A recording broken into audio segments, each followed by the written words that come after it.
Essa frase eu li em um livro essa semana. Eu já tinha ouvido. Esta igreja experimentará um avivamento ou um funeral. Eu não sei você, eu estou partindo por tudo ou nada.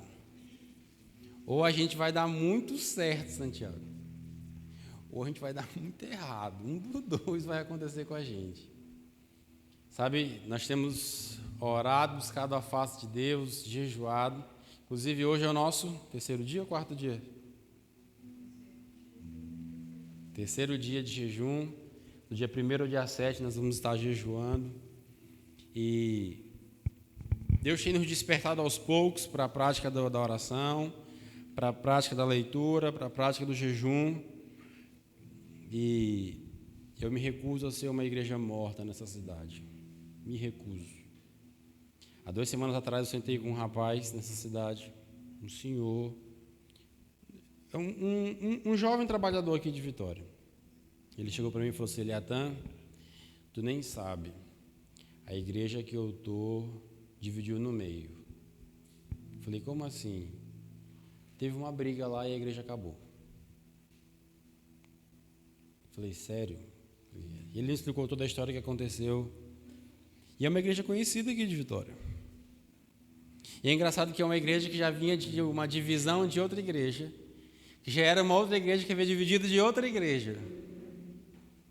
E agora a igreja não... praticamente acabou, né? Tem só pouquíssimas pessoas. Mas houve um racha na igreja e a maioria do povo saiu. Eu encontrei um outro senhor que pertencia a essa igreja. Eu perguntei, como é que está a igreja agora? Vocês estão se reunindo aonde? Não, a gente não está se reunindo. Então a gente não está se congregando, né?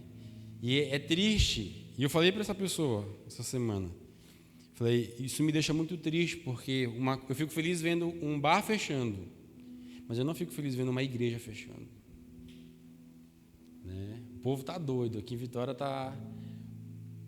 estão dizendo que vai vir o Wesley Safadão, viu? Muita gente postando hoje. Então, para vender cerveja, para pular para a festa, está todo mundo animado. E as igrejas estão fechando. O que está acontecendo com a gente como igreja, gente?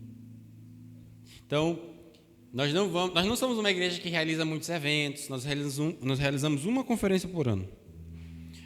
Nós não somos uma igreja conhecida na cidade como outras igrejas são, mas eu estou muito disposto a fazer aquilo que é certo. E nós vamos nos dedicar à oração, ao jejum e à palavra de Deus. Amém? Então, ou nós vamos viver um avivamento, ou nós vamos ser mais uma igreja que vai fechar, que vai rachar, que vai ter uma briga, uma divisão. Mais uma igreja que vai se perder com o dinheiro, se perder numa discussão e desavença com outra igreja, e tudo isso é o que eu não quero para a gente como igreja. Amém? Então essa placa vai ficar ali na frente para lembrar a gente. E eu fiz questão de não colocar só um, coloquei 4, bota um em cada, para que todo mundo olhe e veja. Ou a gente vai viver um avivamento, ou isso aqui fecha, isso aqui vai dar tudo errado, isso aqui era só um sonho doido da minha cabeça. Ou isso aqui vai ser para a glória de Deus. Amém? Queridos, a palavra de hoje, ela não é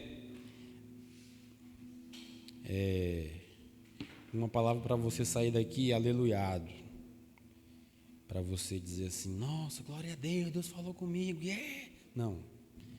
Hoje eu estou meio presbiteriano, hoje eu estou mais instrutivo, assim. Então, não, tipo uma aula hoje, tranquilo, tu não vai dormir aí que está com a cara de sono, só te vendo aqui. Mas eu queria tocar em alguns aspectos com a gente hoje, nesse texto de Lucas, capítulo 22, do 1 ao 6. A gente estava aqui no turno, quarta-feira, e o Senhor nos deu essa palavra. Eu queria tocar alguns assuntos para a gente como igreja. Eu queria falar hoje sobre ação demoníaca, queria falar hoje sobre finanças, queria falar um pouco hoje sobre o nosso relacionamento. Amém? Vamos ler junto? Lucas 22, do 1 ao 6, diz assim: Estava aproximando a festa dos pães sem fermento, chamada Páscoa, e o chefe dos sacerdotes e os mestres da lei estavam procurando um meio de matar Jesus. tinham medo do povo. Então Satanás entrou em Judas Iscariotes, um dos 12.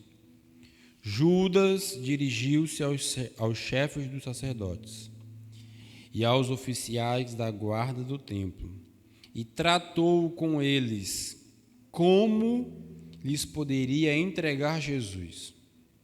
A proposta muito os alegrou e lhe prometeram dinheiro. Ele consentiu e ficou esperando uma oportunidade para lhes entregar Jesus quando a multidão não estivesse presente. Feche seus olhos, curve sua cabeça comigo.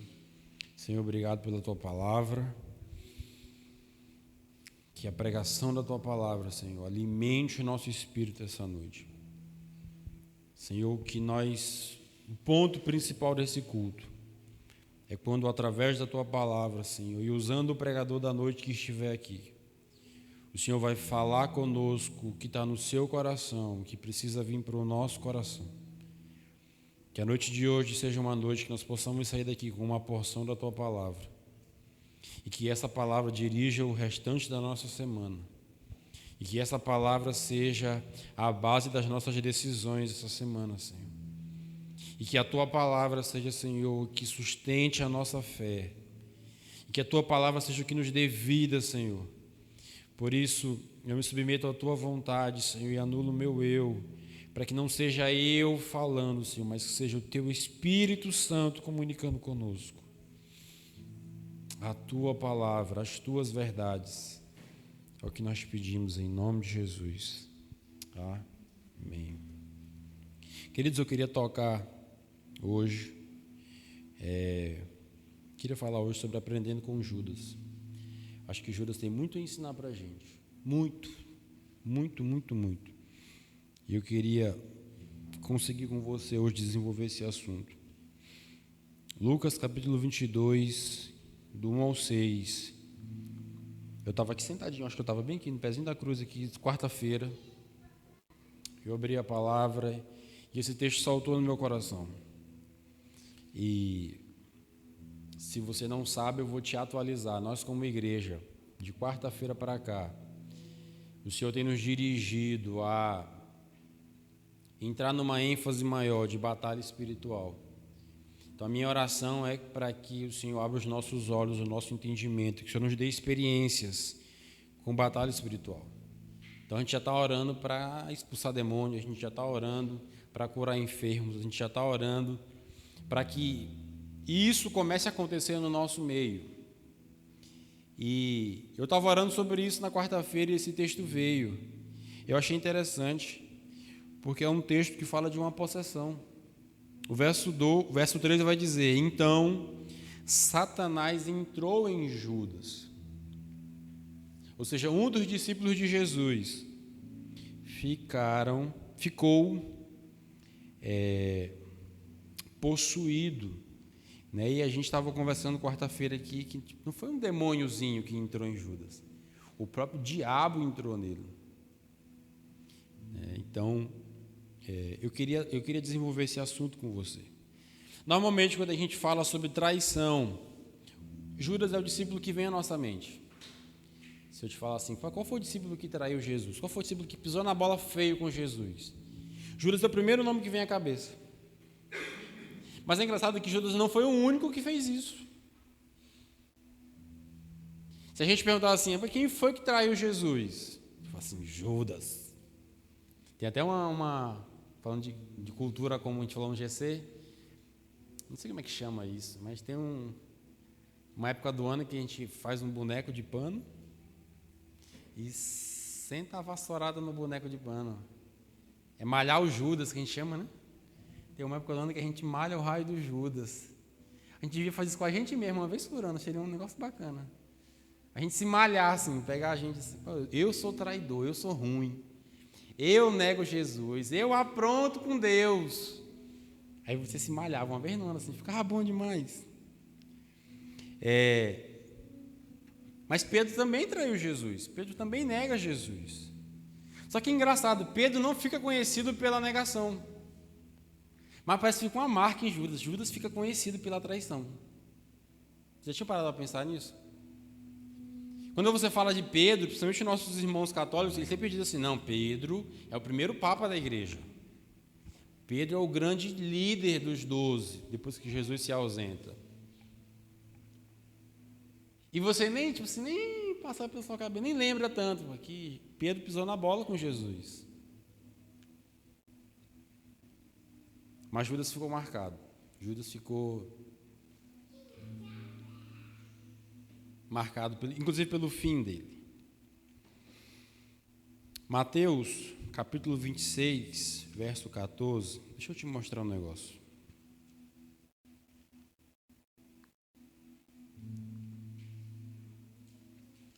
Mateus 26, 14, até o 16, vai dizer assim: Então um dos 12, chamado Judas Iscariotes, dirigiu-se ao chefe dos sacerdotes e lhes perguntou: O que me darão se eu o entregar a vocês?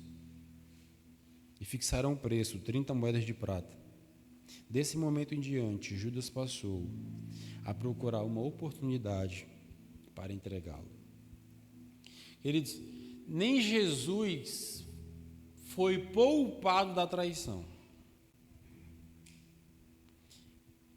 Todo o grande ministério que eu já conheço, todo o grande líder que eu já conheci, já sentei para conversar com ele.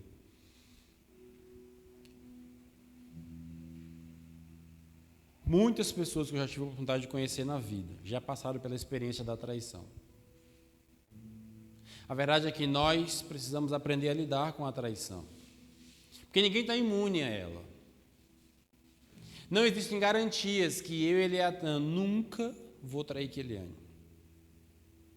Não existe algo que eu faça, que aconteça, que me garanta ou que garanta a Keliane que ela nunca será traída.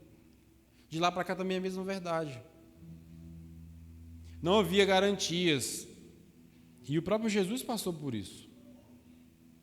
A verdade é que a traição ela é uma experiência dolorida. Traição você pode viver ela no contexto do casamento. O marido trai a esposa trai o marido. Traição você pode viver ela no contexto profissional.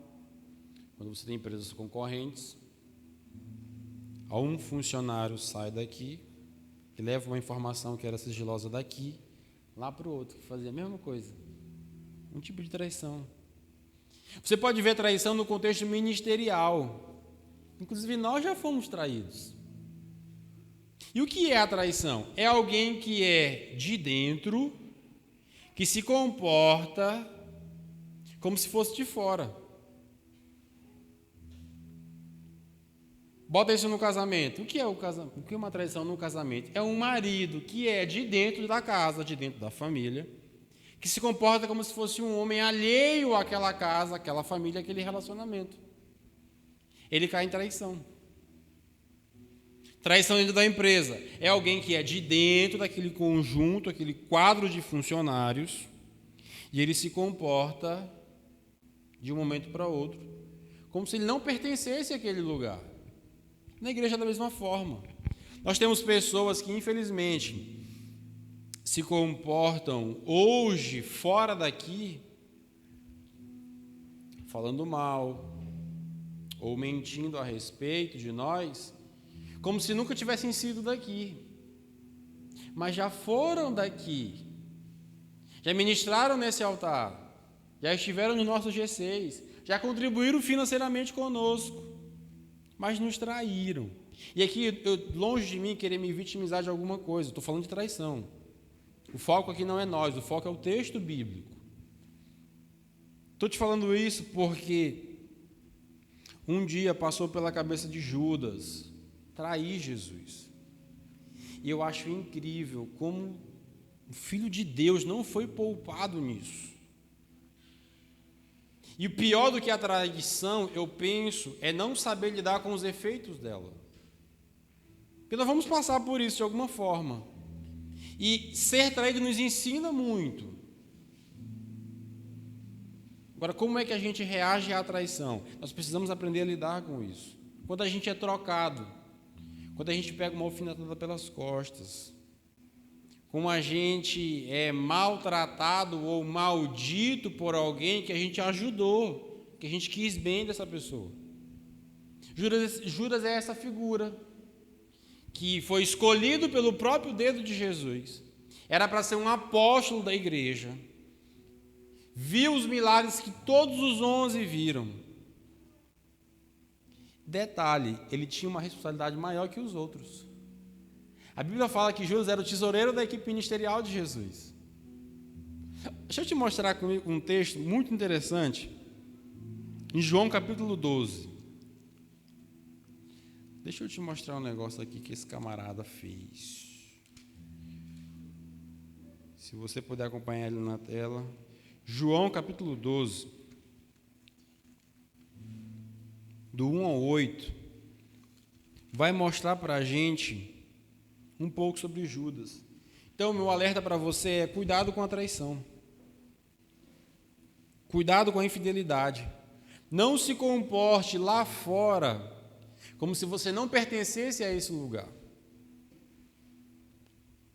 Não fale lá fora como se você não tivesse algo com que se comprometer aqui dentro. Mas vamos lá, João 12, do 1 ao 8, certinho, vai dizer assim: 6 dias antes da Páscoa, chegou Jesus a Betânia, onde via Lázaro, a quem ressuscitara dos mortos. Ali prepararam um jantar para Jesus. Marta servia enquanto Lázaro estava à mesa com ele.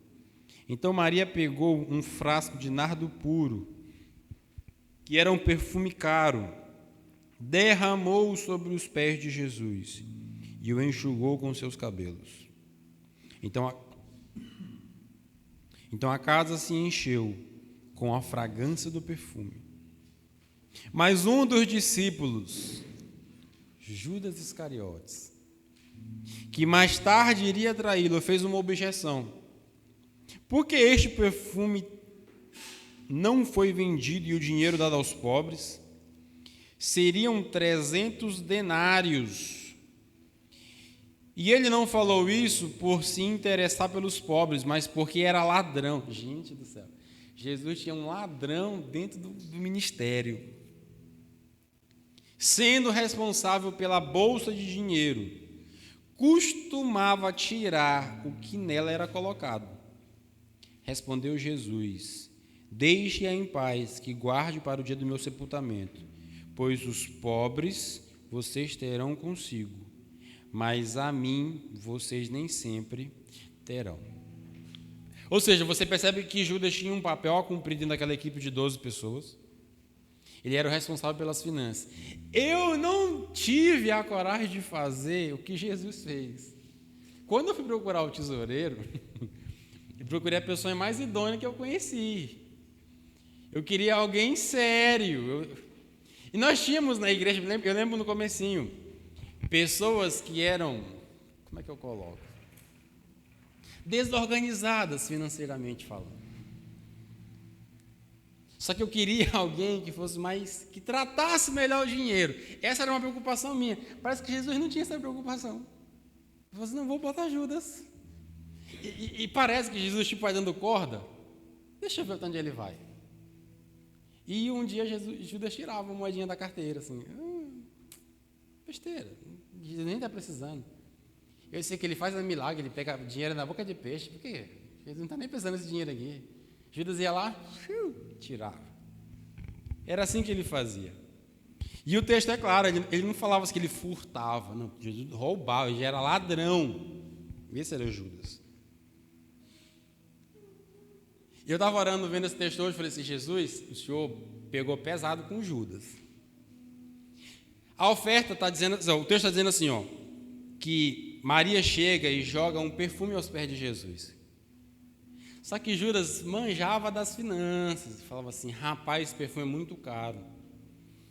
Podia vender esse perfume e dar para os pobres.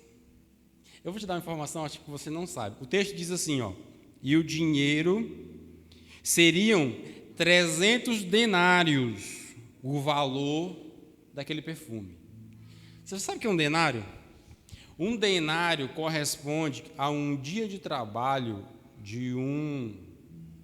ao pagamento de um dia de trabalho de um servidor braçal. Então, vou traduzir para você. Talvez hoje, é bem provável que um denário correspondesse a uma diária de pedreiro.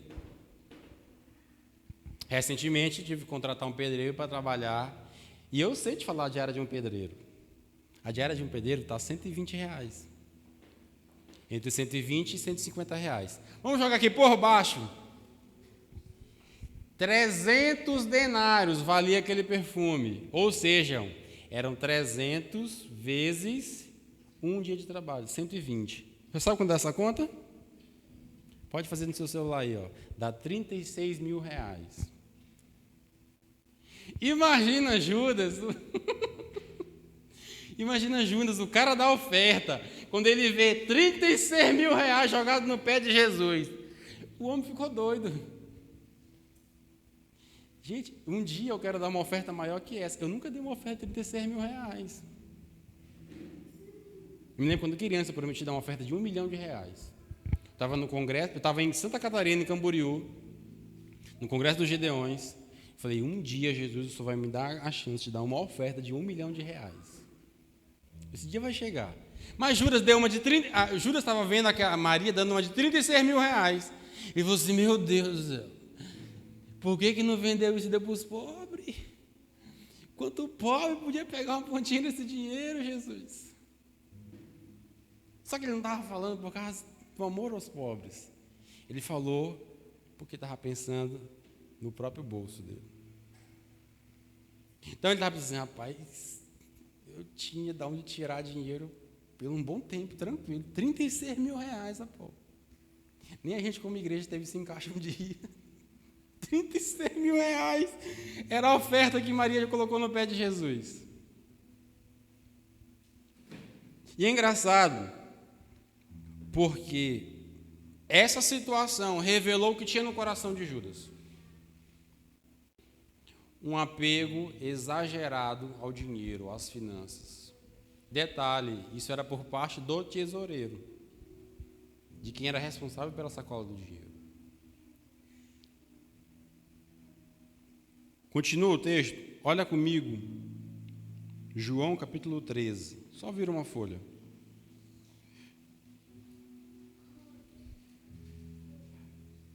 Quando Judas viu Maria fazendo uma oferta extravagante, eu até estou orando para que Deus nos dê muitos discípulos com ofertas extravagantes. É muito bom. Não é, Aldo? O discípulo mais extravagante que a gente tem aqui é Aldo. Aldo é extremamente generoso. Vamos lá. João capítulo 13, o verso 1 e o verso 2 vai dizer assim, ó. Um pouco antes da festa da Páscoa, sabendo Jesus que havia chegado o tempo em que deixaria este mundo e iria para o Pai, tendo amado os seus que estavam no mundo, amou-os até o fim. Estava sendo servido o jantar, e o diabo já havia induzido Judas Iscariotes, filho de Simão, a trair Jesus. Você vê que no capítulo 12 ele tem uma experiência com o dinheiro e o seu coração é revelado. Outro dia eu ouvi do meu sogro falou assim para mim, quer saber como é o caráter de alguém? Dá dinheiro para essa pessoa. Ele estava me falando de uma pessoa que era dura, não tinha dinheiro para comprar nada. E que fez a venda do imóvel e pegou um dinheirinho bom na mão. A pessoa parece ter um rei na barriga. Assim. Só com arrogância só a pessoa. Então Judas tem o seu coração exposto com a oferta de Maria. E é engraçado que agora o diabo percebe nele uma fragilidade, uma trinca no caráter dele. E a Bíblia diz, é muito claro, e o diabo já havia induzido Judas a trair Jesus. Olha como é interessante. O que nós temos aqui, gente, é um quadro de opressão. Por quê? Porque o texto que a gente abriu a mensagem é um quadro de possessão. Judas ficou possuído pelo diabo, mas a possessão ela começou com uma opressão. E o que é uma opressão? Opressão é uma influência de fora para dentro. Possessão é o contrário, é uma influência de dentro para fora. Estou te ensinando porque nós vamos ter experiências com expulsar demônios. Nós precisamos perceber a diferença do que é um quadro possessivo de o que é um quadro opressivo. Tem gente que passa vergonha porque vai botar a mão na cabeça de gente e fala assim, sai em nome de Jesus. E não tem nada do que tirar lá dentro. Porque a pessoa ela está opressa e não possessa. Então Judas, nesse momento, começa a dar ouvidos a Satanás. Sabe aquele desenho do Pica-Pau? Você vê um diabinho e um anjinho? Aí o diabinho fala assim, vai, faz, bicho. Não vai dar nada, não. Ou seja, esse momento que você é impulsionado, quando você tem os seus sentidos aguçados, quando você é tentado a fazer algo, você está sendo opresso. O diabo quer te colocar um mau pensamento, um mau desejo, um mau intuito, e ele começa a oprimir você. O objetivo dele é te alcançar dessa forma. Então tome cuidado. Porque nem sempre o diabo aparece com um chifrão na mão. Geralmente ele vai começar a te oprimir. Ele vai sutilmente te jogar uma ideia. Ele vai falar assim, vai, bebe, besta. Vai, é só uma mentirinha. Não vai dar nada. Omite uma parte. Ele começa assim, só jogando pequenas influências. Ele começa assim. E voltando para o texto que a gente leu, de Lucas capítulo 22, você percebe que um acordo é fechado. Lucas 22 vai mostrar que Judas conversa com o chefe dos sacerdotes, com os oficiais do templo, e tem uma conversa com eles. O que um discípulo de Jesus estava falando com um grupo militar? O que um discípulo de Jesus estava conversando com os principais sacerdotes daquela época? Judas estava fechando um acordo às escuras. Judas estava traindo Jesus. Judas estava se comportando de uma maneira a derrubar o ministério de Jesus. E olha que interessante, não sei se você já sabia disso, eu queria te acrescentar uma informação. Abra comigo sua Bíblia em Êxodo capítulo 21. Só bota ali alto para mim o texto na tela.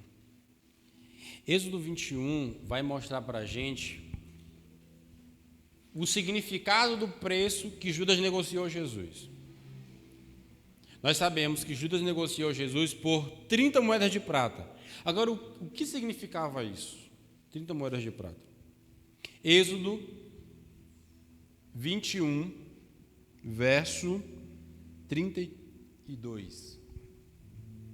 Esse texto vai mostrar para a gente o significado das 30 moedas. Êxodo 31, 22 vai dizer assim, ó, se o boi chifrar um escravo ou escrava, o dono do animal terá que pagar, essa tradução não vale, mas é a mesma coisa, tá? 360 gramas de prata, seriam 30 moedas de prata. O dono do escravo e o boi será, ao dono do escravo e o boi será apedrejado. Havia uma lei dada por Deus a Moisés, a lei dizia o seguinte: se eu tenho um escravo e o meu escravo foi machucado por um animal, eu estou viajando de Vitória para Arari. De Vitória para Arari eu passo no pé de uma cerca e um boi me machuca. E um boi me chifra. E eu sou um escravo de alguém. O que é que tinha que acontecer nesses casos? o dono do boi pagaria ao meu dono uma quantia em dinheiro e teria que matar o animal, pelo que o animal fez. Qual era a quantia que teria que ser pago por um escravo? 30 moedas de prata. O que é que Judas faz quando negocia Jesus pelas mesmas 30 moedas de prata? Ele rebaixa Jesus, o Filho de Deus, à condição de um escravo. Jesus olha para Judas e diz assim: isso não vale nada. O preço que você deve pagar para ter um cara como esse é o preço que você paga por um escravo. E hoje nós não temos essa mentalidade de escravo. Hoje a gente tem funcionário, colaborador, até a palavra você tem que mudar para chamar. Mas escravo era uma propriedade. Se você fosse meu escravo, você era obrigado a fazer o que eu quisesse. Judas, quando traz Jesus, quando bota 30 moedas de prata, ele rebaixa Jesus. Você, filho de Deus, nada não. Você é um escravo, 30 moedas por Jesus. Pode vir que dá certo. Ou seja, ele faz um acordo, ele paga um preço, e ele diz como nós vamos fazer. Porque o final do verso 6 vai dizer assim, ó, e ele consentiu e ficou esperando uma oportunidade para entregar Jesus. Imagina agora, Jesus faz uma viagem e dentro daquela viagem tem um discípulo que não está querendo aprender mais nada. Ele quer agora uma oportunidade que Jesus fique sozinho, para ele avisar os militares para vir pegar Jesus. Essa era a situação de Jesus agora. Isso era o que Judas queria. Judas queria uma oportunidade para ferrar com Jesus. João capítulo 13, verso 21. Olha esse texto comigo.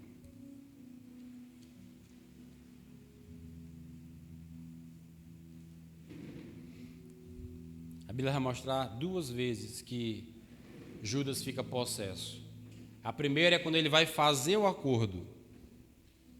A segunda vez é quando ele vai cumprir o acordo. Duas vezes na Bíblia Judas fica possesso. João 13, 21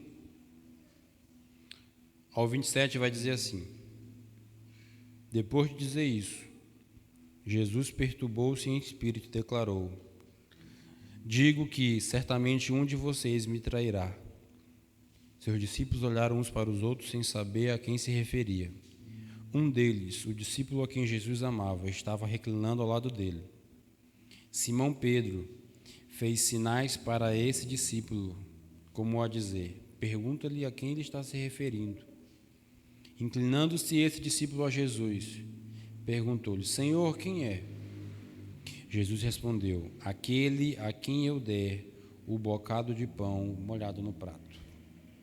Então, molhando o pedaço de pão, deu-o a Judas Iscariotes. Tão logo Judas comeu o pão, Satanás entrou nele. O que você está para fazer, faça depressa, disse-lhe Jesus. Esse texto aqui, Jesus está mostrando, o texto mostra a segunda vez que Judas ficou possesso. A segunda vez que o diabo entrou nele. A primeira foi para fazer o acordo com os sacerdotes, com os guardas. A segunda vez é agora, nesse texto. E o que acontece agora? Jesus revela para Pedro e para João quem vai ser o responsável pela traição. E o que Jesus faz? Molha um pão. Fala assim: João, quem pegar esse pão molhado aqui, vai ser quem vai me trair. Jesus não dá nenhum alarde. Jesus molha o pão e dá. Judas come o pão. Ele acaba de comer o pão, ele fica, o diabo entra nele de novo. Quando o diabo entra nele, Jesus deu para ele o que ele queria. Você percebeu no texto? Bota o 27 exatamente. Então logo Judas comeu o pão, Satanás entrou dele. O que você está para fazer, faça depressa. O que Jesus está fazendo? está dando para Judas exatamente o que ele queria.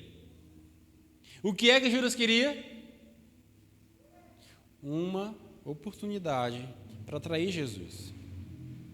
E o que é que Jesus entrega para Judas? A oportunidade perfeita. Chegou o momento, vai lá e faz. Queridos, eu tenho muito receio quando eu vejo algumas pessoas pedindo algumas coisas para Jesus. Nem tudo que Deus permite acontecer com a gente significa que Ele está nos abençoando. Judas queria trair Jesus.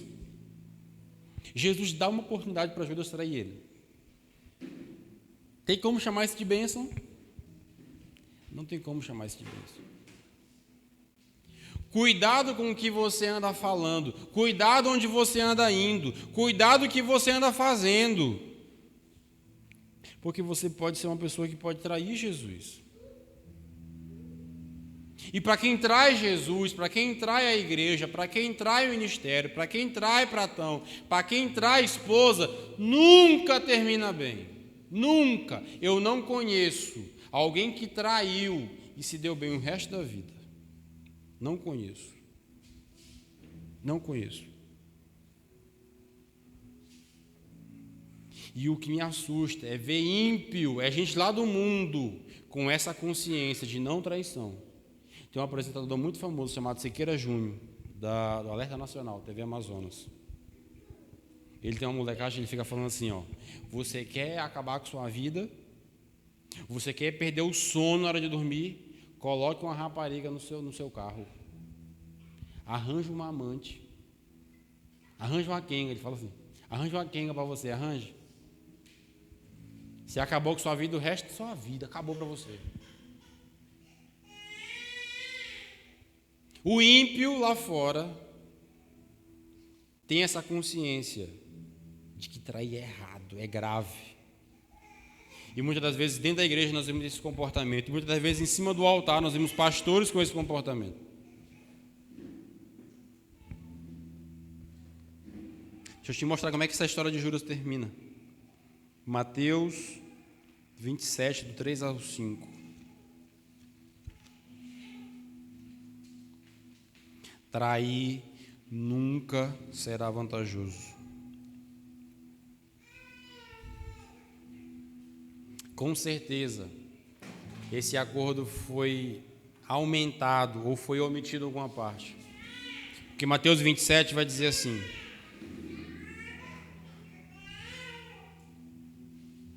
olha esse texto como é forte, gente. Quando Judas, que o havia traído, viu que Jesus fora condenado, foi tomado de remorso e devolveu ao chefe dos sacerdotes e aos líderes religiosos as 30 moedas de prata.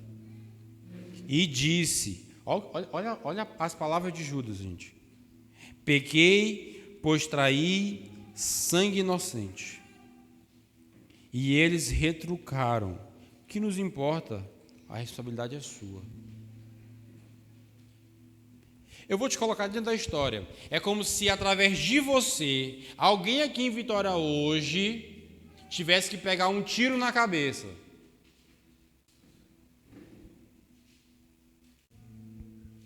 Por sua causa, porque você levou uma informação para a polícia. Alguém que não cometeu o crime vai pegar um tiro na cabeça. Essa é a situação de Judas agora. Ele olha para Jesus condenado e fala assim: o que foi que eu fiz? Me lasquei. E ele tenta resolver do jeito dele. Ele tenta devolver o dinheiro, como se devolver o dinheiro resolvesse o problema. Com quem ele fez o acordo, estava nem aí para ele. Deixa eu te falar uma parada. O dia que você trai Jesus, o diabo não está nem aí para você. O diabo vai ser o primeiro a descumprir as garantias que ele te deu na hora do acordo. Eu não conheço um desviado feliz da vida por ter saído da igreja. Eu não conheço alguém que se afastou da casa de Deus e que está assim: nossa, estou tudo bem, estou feliz, minha vida está só crescendo, que sucesso. Não conheço, porque não funciona assim. Porque o diabo ele é um bom negociador e um péssimo pagador.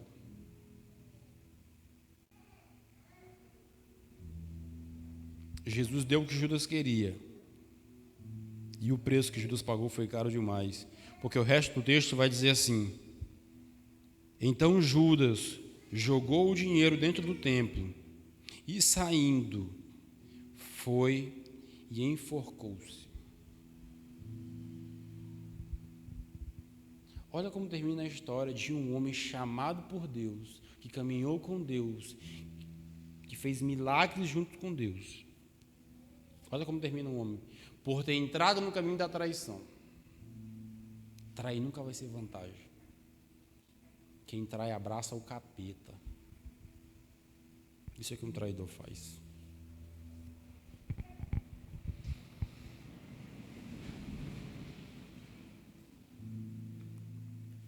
Quem trai aluga uma kitnet no inferno. Isso acontece com quem trai.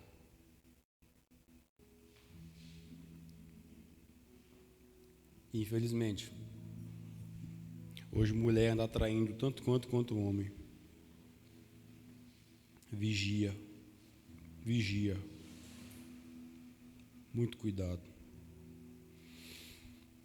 Possessão e dinheiro. Sabe o que eu estava pensando? Eu não vou ler o que eu escrevi. Eu queria te descrever o que eu estava vendo hoje. Existe uma ligação que eu não sei te explicar 100% entre estar possesso e lidar com o dinheiro. Eu não sei te explicar isso 100%. Mas funciona mais ou menos assim. Judas estava possuído por Satanás. Você entendeu, correto? Ele vai e faz um acordo com a religião da época. E a religião propõe dinheiro para pagar Judas. Alguém possesso, alguém lidando com dinheiro. Bora ver daqui para cá? Alguém lidando mal com o dinheiro. Não estou falando que é. Mas tome cuidado para que isso não seja uma influência do diabo na sua vida. Estava refletindo sobre esse texto lá em casa e eu achei interessante. Sabe a cena que me veio? É como se o diabo sentasse na ponta da mesa. E quando o diabo senta na ponta da mesa, pode olhar para cima da mesa. Vai ter dinheiro na mesa. Nós sabemos de coisas que acontecem erradas aqui em Vitória. De quantos acordos são feitos, principalmente em época de política. Tudo que envolve dinheiro. Me lembro na campanha quando me procuraram. Me falaram assim: pastor, vão te procurar para fazer isso, isso e isso. Eu falei assim: não estou aqui para conversar com ninguém da política. Não, mas vão te procurar. Eu falei assim: não quero conversar com ninguém da política. Que as pessoas querem comprar o nosso voto. Alguém possesso faz uma proposta como essa. Conheço um pastor. Um dia chegar na frente dele, Santiago. Pastor deputado. Não é Ribinha, é um outro pastor. Abriram na frente dele assim, ó, uma mala.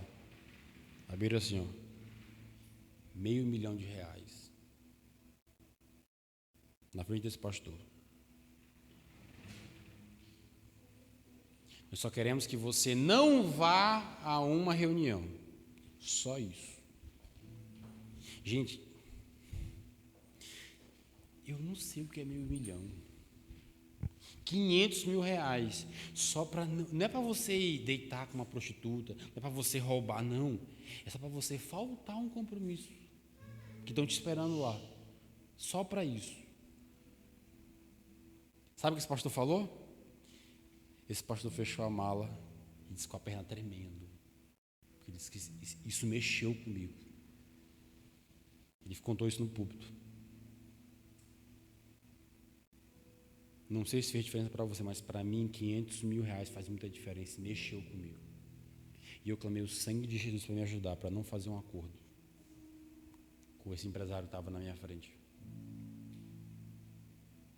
Existe uma relação entre possessão e lidar com finanças.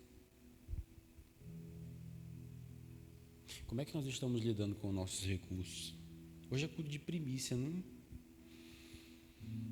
Será que Deus tem ocupado o trono nas nossas finanças, na nossa vida, nos nossos desejos, em primeiro lugar?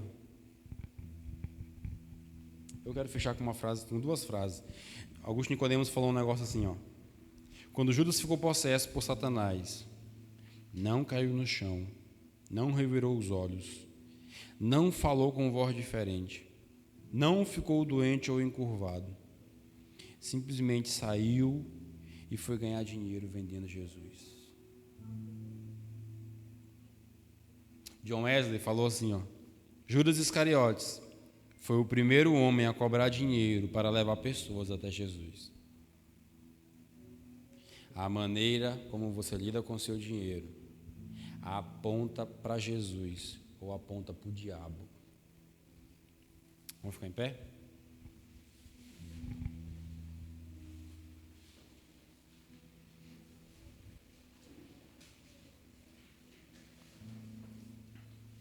Baixa a luz para mim. A maneira como nós lidamos com o dinheiro ou aponta para Jesus ou aponta para o diabo. Eu acho que eu nunca preguei assim como Judas, usando o tema de Judas.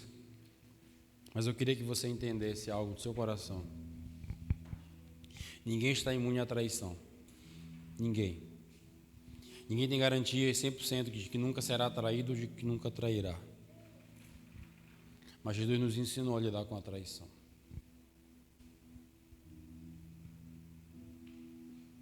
Ai daquele que trair. Ai daquele que se valer da traição para conquistar aquilo que deseja conquistar. Ai dessa pessoa. Judas me ensina que eu posso começar simplesmente influenciado. Eu posso começar só ouvindo um conselho errado. Trai, besta. E eu posso terminar endemoniado, com o diabo morando dentro de mim e morto. Não vale a pena trair. Não vale a pena. Por melhor que seja a proposta, por maior que seja o decote, por maior que seja a mala, não vale a pena. Fique com sua família. Fique com sua fé. Não traia a sua fé. Não traia seu ministério. Existem maneiras saudáveis de sair de um ministério sem trair, sem apunhalar pelas costas. Amém? Coloque Jesus no centro de tudo.